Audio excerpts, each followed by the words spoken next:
साल 1938 यूरोप में Hitler Olympic की तैयारी कर रहा है। लंदन और पेरिस में खेल अभिजात वर्ग का मनोरंजन है और हजारों किलोमीटर दूर भारत के उत्तर में एक शहर दरभंगा, बिहार का दरभंगा, मिथिला की धरती। सुबह का समय है, शहर की सड़कें सज चुकी हैं, राजमहल में चहल पहल है। ठीक एक शाम पहले यहाँ के आसमानों में एक अलग ही रौनक थी। दरभंगा के रनवे पर एक के बाद एक विमानों के उतरने का सिलसिला जारी था। अब इससे पहले कि आप सोचें कि दरभंगा में हवाई अड्डा तो अभी हाल ही में बना है, तो महोदय थोड़ा ठहरिए, जरा रुकिए। जब आधी दुनिया में शायद हवाई जहाज का नाम नहीं सुना होगा, तब बिहार में दरभंगा एयरलाइंस उड़ान भरती थी। बिहार के पास अपने निजी हवाई अड्डे और हवाई पट्टियां हुआ करती थी, जिसके विमानों को 1962 के भारत चीन युद्ध में राष्ट्र सेवा के लिए समर्पित कर दिया गया था। खैर, उस पर चर्चा कभी और करेंगे। दरअसल इन विमानों से विशिष्ट अतिथि, जो विभिन्न राजघरानों के दिग्गज खिलाड़ी, ब्रिटिश सेना के अधिकारी, बंगाल के अभिजात वर्ग के सदस्य और खेल प्रेमी बिहार की धरती पर पहुंच रहे थे। एक भव्य आयोजन की तैयारी है। दरभंगा के प्रसिद्ध पोलो ग्राउंड में असाधारण सी हलचल है। घोड़ों के काफिले बढ़ रहे हैं।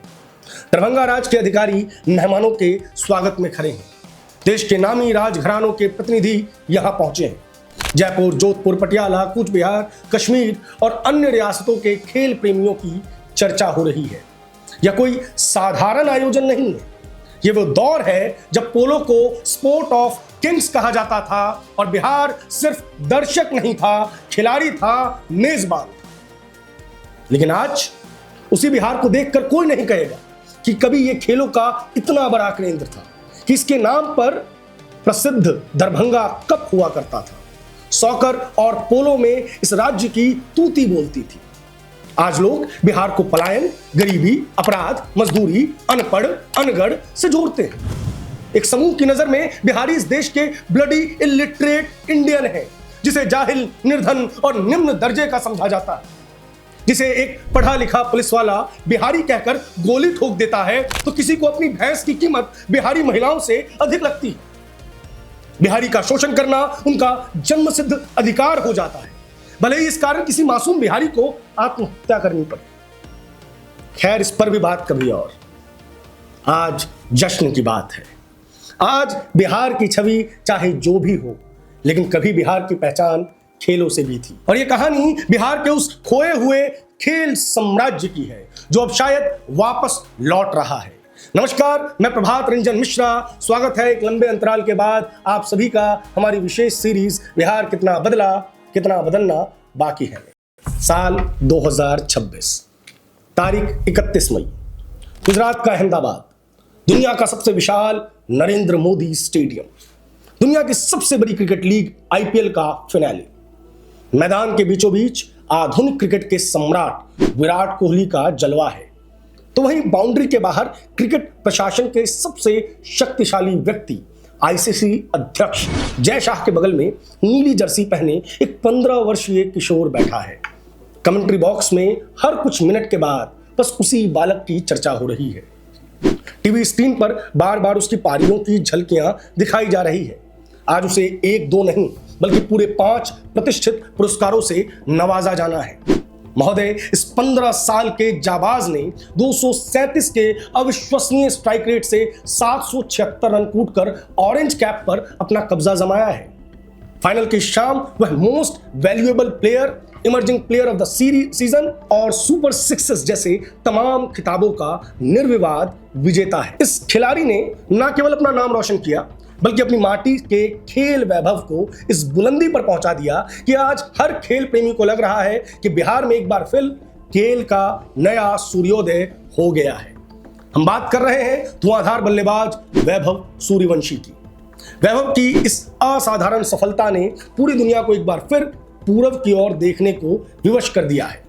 उसका खेल किसी सीमा, राज्य या टीम की बेड़ियों में नहीं बंधा। उसे निहारने की चाहत तो हर उस दिल में है जो क्रिकेट से प्रेम करता है।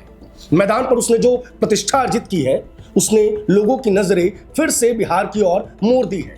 जहां अब फिर से एक सूर्य उगता नजर आ रहा है। लेकिन अब यक्ष प्रश्न ये है कि जब दरभंगा के नाम से पोलो के प्रतिष्ठित कप हुआ करते थे, फुटबॉल के प्रतिष्ठित कप हुआ करते थे, तो आखिर ये गौरवशाली सूर्य डूबा ही क्यों? जब कभी बिहार खेलों के मानचित्र पर एक महाशक्ति हुआ करता था, तो वह इतना लाचार और निर्बल कैसे हो गया कि दशकों बाद एक 15 साल के मासूम को अपने कंधों के जोर से दुनिया का ध्यान फिर से पूरब की ओर खींचना पड़ा? इस पतन के पीछे जो कड़वी दास्तान है, उसका नाम बिहार है, जिसे आज की दुनिया निर्धन, पिछड़ा और निम्न दर्जे का समझकर दरकिनार कर देती है। थोड़ा पीछे लौटकर अतीत के पन्नों को पलटते हैं, तब शायद आप इस बर्बादी की गहराई समझ पाएंगे। क्योंकि यह बर्बादी 50-60 सालों की लंबी उदासीनता का नतीजा है, इसलिए हम बिहारियों की कहानी भी थोड़ी लंबी है। सुनना है तो इंतजार कीजिए। अध्याय 1, जब बिहार खेलों का गढ़ था। आज के युवाओं को यह जानकर आश्चर्य होगा कि स्वतंत्रता से पहले बिहार में खेलों का ढांचा देश के कई हिस्सों से बेहतर माना जाता था। दरभंगा में पोलो, पटना में फुटबॉल, बेतिया में पोलो, पटना में पोलो, मुजफ्फरपुर में खेल क्लब, भागलपुर में एथलेटिक्स, रांची, बोकारो, दुगदा में फुटबॉल और क्रिकेट, और पूरे राज्य में कुश्ती, कबड्डी जैसी ही पारंपरिक खेलों की एक मजबूत संस्कृति। और इसकी वजह संपन्नता। खेल संपन्नता का प्रतीक होती है, प्रतिष्ठा का प्रतीक होती है, और ये वहीं खेले जा सकते हैं जहां व्यक्ति संपन्न हो। बिहार में कई जमींदारियां थी, हथुआ, कुर्सेला, बेतिया, और इसी तरीके से एक राज दरभंगा। इनमें राज्य दरभंगा सबसे बड़ी जमींदारी थी। राज दरभंगा सिर्फ एक जमींदारी नहीं थी, ये एक संस्था थी। स्कूल बनवाती थी, कॉलेज बनवाती थी और खेलों को संरक्षण देती थी। दरअसल साहित्य, संगीत, कला, खेल हमेशा सत्ता के पोषण से ही फल फूल पाती है। तब के हमारे शासक इस पर विशेष ध्यान देते थे। आज का नेहरू स्टेडियम, जो कि लहरियासराय में है, वो कभी पोलो ग्राउंड था, जहां घोड़ों की टापें गूंजती थी। वाइसराय और गवर्नर जब भी बिहार की धरती पर आते थे और उन्हें पोलो खेलना होता था, तो वो लहरियासराय के पोलो ग्राउंड में जाते थे, और दरभंगा के पोलो ग्राउंड में राजे रजवाड़े पोलो खेला करते थे। यहाँ अव्वल नस्ल के घोड़े पाए जाते थे और घुड़सवारी का खेल यहाँ बहुत आम था। जहाँ खेल केवल मनोरंजन नहीं था, ये प्रतिष्ठा थी, सम्मान था। क्योंकि खेल केवल मनोरंजन नहीं है, बल्कि आपकी माटी की संपन्नता और वैभव का जीता जागता प्रतीक होता है। इसी बिहार ने फुटबॉल का स्वर्ण काल देखा है। आज के बिहार में भले ही क्रिकेट का डंका बजता हो, गाछुओं में, मैदानों में क्रिकेट खेला जाता हो, लेकिन एक दौर वो था जब बिहार में क्रिकेट नहीं, फुटबॉल की तूती बजती थी। यहाँ फुटबॉल लोगों की रगों में दौड़ता था। राज दरभंगा के राजा बहादुर विश्वेश्वर सिंह अखिल भारतीय फुटबॉल महासंघ के संस्थापक सदस्यों में से एक रहे हैं। संतोष ट्रॉफी, जिसका जिक्र भर होते ही हजारों खेल प्रेमियों का हुजूम मैदानों की ओर उमड़ पड़ता था। 1950 से 1980 तक का वो कालखंड जब बिहार की फुटबॉल टीम को देश की सबसे दिग्गज और सम्मानित टीमों की फहरिस्त में गिना जाता था। बिहार का गया, वर्तमान में नवादा जिले में यह हिस्सा चला गया है, वहां के रहने वाले साहू मेवालाल 1951 के नई दिल्ली एशियाई खेलों का हिस्सा थे। और उस स्वर्णिम इतिहास को याद कीजिए, जहां भारतीय टीम ने सोने पर कब्जा जमाया था, और साहू मेवालाल उस टीम के न केवल प्रमुख स्ट्राइकर थे, बल्कि जीत के सबसे बड़े शिल्पकार थे। उस टूर्नामेंट में उन्होंने सर्वाधिक गोल दागकर शीर्ष स्कोरर का गौरव प्राप्त किया था। और इससे पहले 1948 के लंदन ओलंपिक के महामंच पर भी उन्होंने अपनी माटी का प्रतिनिधित्व कर तिरंगे का मान बढ़ाया था। बात उस दौर के एक और महान जाबाज की करते हैं, जिनका जन्म बिहार के पूर्णिया की मिट्टी में हुआ, सैयद अब्दुल समद। उन्हें फुटबॉल का जादूगर माना जाता था और खेल प्रेमी उन्हें सम्मान से मैराडोना ऑफ इंडियन फुटबॉल कहकर पुकारते थे। बिहार के रगों में फुटबॉल की दीवानगी इस कदर दौड़ती थी कि यहाँ के कई गांवों को दुनिया ससम्मान मिनी ब्राजील पुकारती थी। सारण जिले का गांव शीतलपुर यहाँ की मिट्टी में फुटबॉल की एक गौरवशाली परंपरा रची बसी है, और जिसके हर घर से कोई ना कोई जाबाज मैदान पर पसीना बहाते आपको मिल जाएगा। इसी माटी ने ना जाने कितने स्थानीय और राज्य स्तरीय सितारे पैदा किए हैं, जो खेल के प्रति बिहार के उस अटूट जुनून का जीता जागता प्रमाण है। मोहन बागान, ईस्ट बंगाल, मोहम्मडन स्पोर्टिंग, ये सिर्फ क्लब नहीं थे बिहार के लिए। इनके जाबाज खिलाड़ियों के नाम बिहार के सुदूर गांवों और चौपालों तक गूंजते थे। आज की पीढ़ी शायद विराट कोहली के पोस्टरों से कमरे को सजाती है, पर उस दौर में बच्चों की जुबान पर सिर्फ फुटबॉल के सितारों का नाम ही रहता था। अब प्रश्न यह है कि यह सब खत्म क्यों हुआ? तो अध्याय 2, फिर खेल खत्म क्यों हो गया? अब ये यक्ष प्रश्न है कि अगर बिहार की विरासत इतनी समृद्ध थी, टैलेंट इतना अथाह था तो आखिर हम पिछड़ कैसे गए? खेल के मैदान सूने क्यों पड़ गए? इस पतन की वजह कोई एक नहीं थी, इसके पीछे कई कड़वे सच थे। पहले नीति, शासन, सरकार और व्यवस्था की बात करते हैं। नेहरू मॉडल ऑफ पॉलिटिक्स और फिर जेपी के कथित समाजवादी चेलों की नीतियों ने बिहार के खेल का ही नहीं बल्कि यहाँ के आत्मसम्मान का भी क्रूरता से दोहन किया। जिस धरती के एक हिस्से को मां गंगा के आशीर्वाद से फ्रूट बास्केट ऑफ इंडिया कहा गया, तो एक हिस्से को राइस बॉल ऑफ इंडिया की प्रतिष्ठा प्राप्त थी, जहां की मिट्टी यहाँ की लोक भाषा से थोड़ी कम लेकिन शहद जैसी मिठास से भरपूर गन्ने का उत्पादन करती थी, जहां इन गन्नों से चीनी की मिठास घोलने के लिए दर्जनों चीनी मिले अपनी धड़कनें सुनाती थी, जहां के कोऑपरेटिव्स में उस दौर में एक जिले के 5 लाख परिवारों में से करीब 3 लाख परिवारों की सीधी हिस्सेदारी थी, जो एक व्यापारिक क्रांति की ओर अग्रसर होने वाली जाबाज कौम थी। उसकी छाती चीरी जाती थी तो खनिज, लोहा और सोना निकलता था। लेकिन आज विडंबना देखिए, उस संपन्न भूमि के लोग इतने निर्धन हो गए कि गरीब रथ, श्रमजीवी और जनसाधारण जैसी ट्रेनों में ठूस ठूस कर भेड़ बकरियों की तरह मजदूरी करने के लिए प्रदेश भटकने को मजबूर हो गए। जहां कहीं उन्हें भैया, कहीं चावल तो कहीं बिहारी कहकर बार बार अपमानित किया गया, सड़कों पर पीटा गया। उनकी बेटियों और माताओं की कीमत की तुलना एक भैंस की कीमत से की गई। और इसके सीधे जिम्मेदार हैं आजादी के बाद दशकों तक बिहार और देश की कमान संभालने वाले राजनेता। इतने वर्षों में बाल मजदूरी की भट्टियों में जलकर न जाने कितने वैभव, साकिब, महेंद्र और ईशान की प्रतिभाओं की भ्रूण हत्या करने के असली दोषी यही तमाम सरकारें और व्यवस्थाएं रही हैं। अब खेल पर आइए, आखिर वो क्यों खत्म हुए? पहला कारण, खेलों को मिलने वाला संरक्षण पूरी तरीके से खत्म हो जाना। आजादी मिली, राजघराने इतिहास बने, जमींदारी प्रथा का अंत हुआ, पर अफसोस बिहार में खेलों का वो आधुनिक ढांचा समय रहते तैयार ना हो सका जो इस टैलेंट पूल को संभाल पाता। विडंबना देखिए, जो सीमित संसाधन हमारे पास शेष थे उनकी भी सुध लेने वाला कोई नहीं था। दरभंगा के जिस ऐतिहासिक पोलो ग्राउंड का नामकरण नेहरू स्टेडियम कर दिया गया, वहां सरकारों ने विकास के नाम पर एक ईंट तक नहीं लगाई और इसे अपनी ही बदहाली पर रोने के लिए छोड़ दिया गया। यहाँ एक फैक्ट मैं आपको बताना चाहूंगा कि दरभंगा के जिस नेहरू स्टेडियम का हमने जिक्र किया है, वो दरअसल लहरिया सराय में है, जहां पर वाइसराय खेलने के लिए आया करते थे। आज वो नेहरू स्टेडियम के नाम पर मौजूद जरूर है, लेकिन वहां पर किसी प्रकार की कोई व्यवस्था नहीं है। दूसरा, दरभंगा का प्रतिष्ठित पोलो ग्राउंड, जहां राजे रजवाड़े खेला करते थे, उनके टूर्नामेंट्स होते थे, जहां पे बाकायदा एक पवेलियन का नाम इरविन स्टैंड हुआ करता था, आज वो विलुप्त हो चुका है। पटना में जहां हमारी ब्यूरोक्रेसी और नेता रहते हैं, जहां पर उनके मकान हैं, उस मकान के बगल से गुजरती सड़क का नाम पोलो रोड है। पोलो रोड, वहां पर एक विशाल पोलो ग्राउंड हुआ करता था जो आज अस्तित्व में ही नहीं है। बेतिया का पोलो ग्राउंड कहां है, किसी को कुछ मालूम ही नहीं। खैर, दूसरा महत्वपूर्ण कारण, जर्जर होती खेल व्यवस्था और प्रशासन। जब दूसरे राज्य में नई अकादमियां बन रही थी, कोचों की फौज खड़ी हो रही थी और प्रतिभाओं को तराशा जा रहा था, तब बिहार के खेल संघ आपसी गुटबाजी और राजनीति एवं कानूनी विवादों के भेंट चढ़ रहे थे। तीसरा और महत्वपूर्ण कारण, बढ़ता अतिक्रमण और सिमटते खेल के मैदान।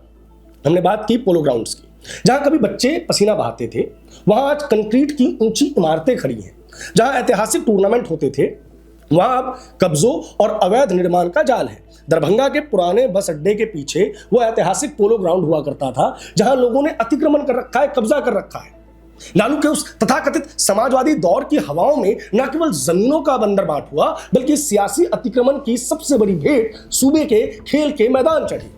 महोदय, जो मैदान कभी पसीने और जुनून के गवाह थे, उन्हें दबंगई से कब्जा किया गया। और विडंबना की पराकाष्ठा देखिए, जो थोड़े बहुत मैदान शेष बचे, उन्हें बाद में पार्क की खूबसूरती में तब्दील कर दिया गया।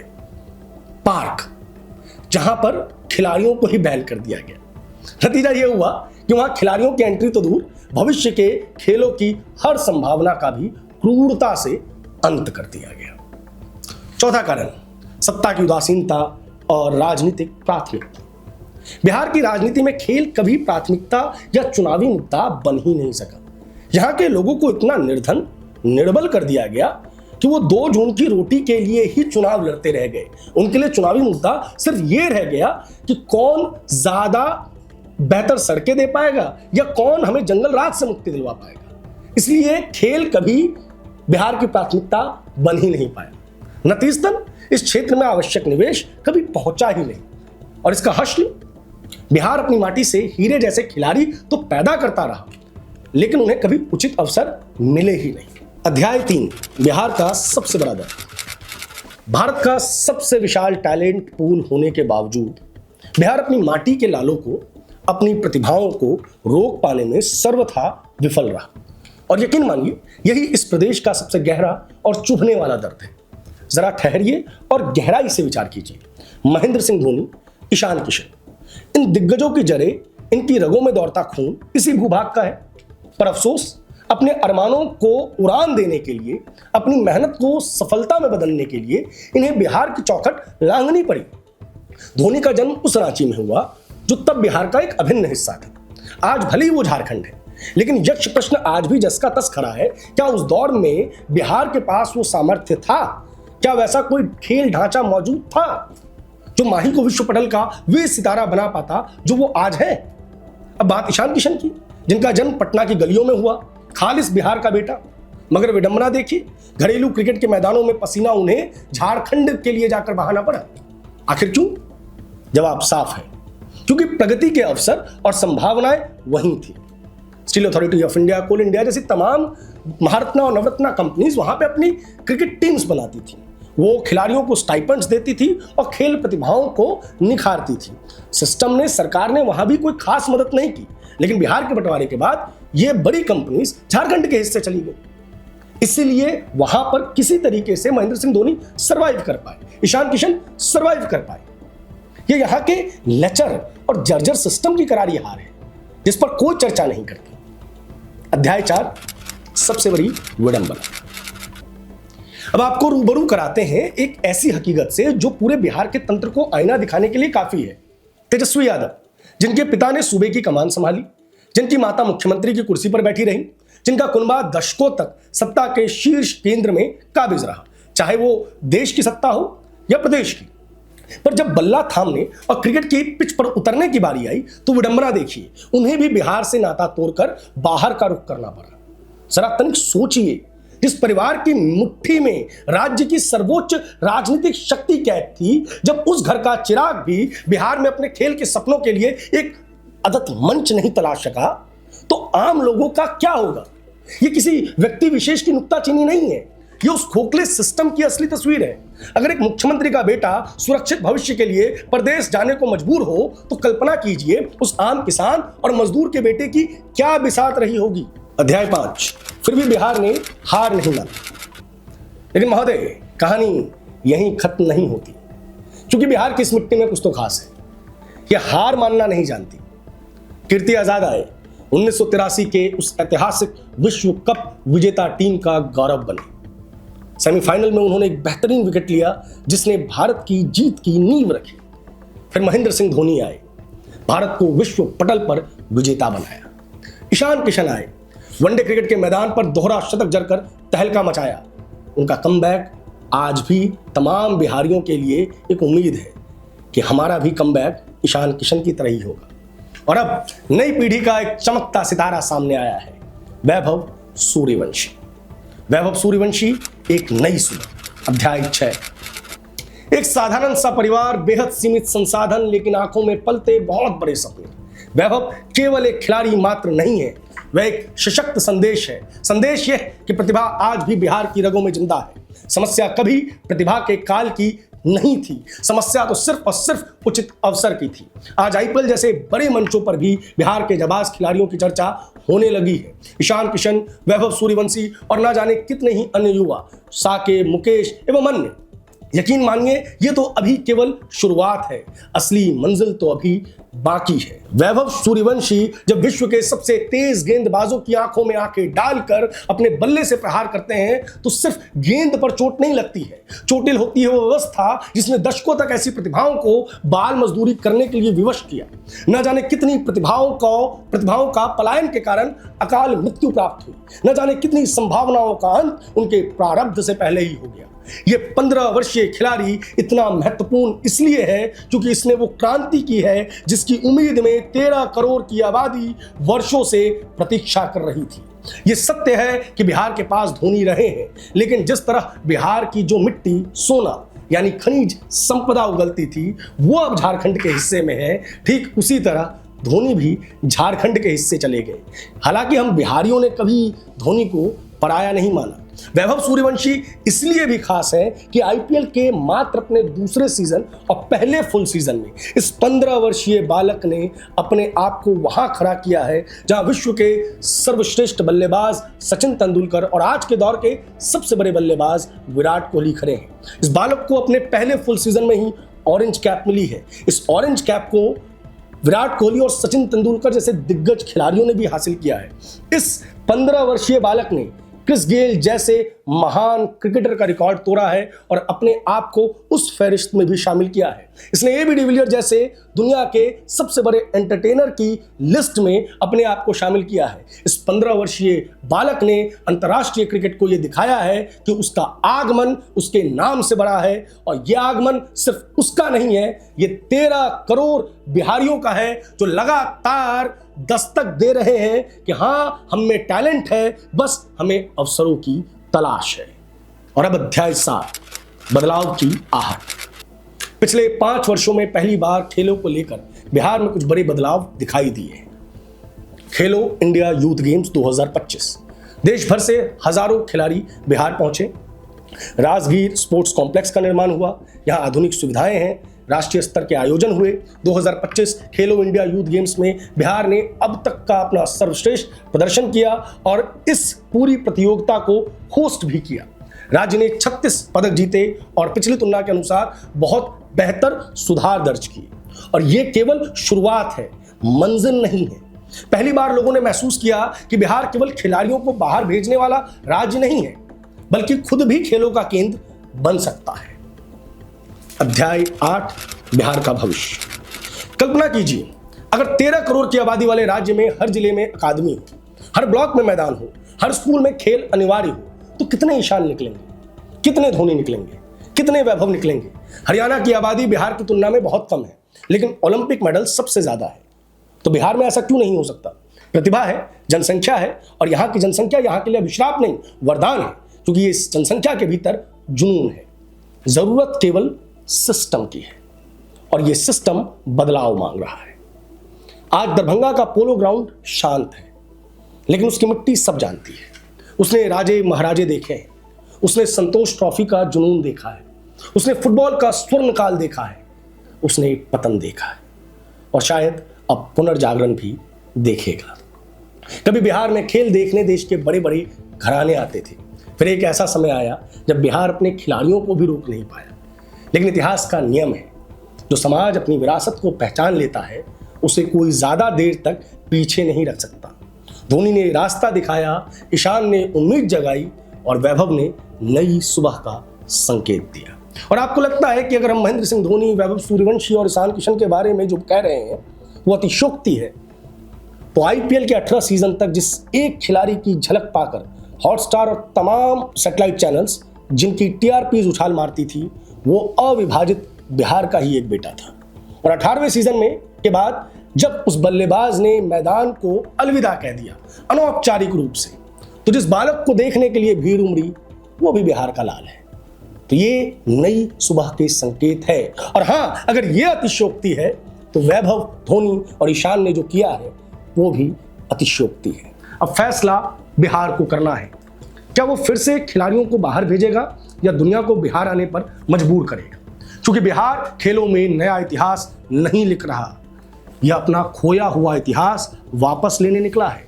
हमें यह बताना है कि खेल बिहार के लिए कुछ नया नहीं है। हाँ, पुनर्जागरण जरूर हो रहा है, लेकिन यह हमारी पुरानी विरासत है। अब बिहारी होने के कारण किसी के नजर में अनपढ़ हूं, निर्धन हूं, निम्न दर्जे का हूं, जाहिल हूं या जो कुछ भी समझ लो, पर कोई काम आ सकूं तो जरूर बताना। जरूरतमंद की हर संभव मदद की जाएगी, क्योंकि 2020 के बाद हमारी हल्की सी तरक्की और बिहार के औद्योगिकरण ने आपको इतना परेशान कर दिया कि आपको यह अपील करनी पड़ी कि ज्यादा बच्चे पैदा करो। नहीं करोगे तो मजदूर कहां से लाओगे? बाल मजदूरी कराकर बालकों का शोषण कैसे कर पाओगे? हाँ, बिहार इस देश का इंडिया है और बिहारी इस देश के ब्लडी इलिटरेट इंडियन। और ऐसी सोच रखने वाले तुम पश्चिम सभ्यता के मानसिक गुलाम औलादों।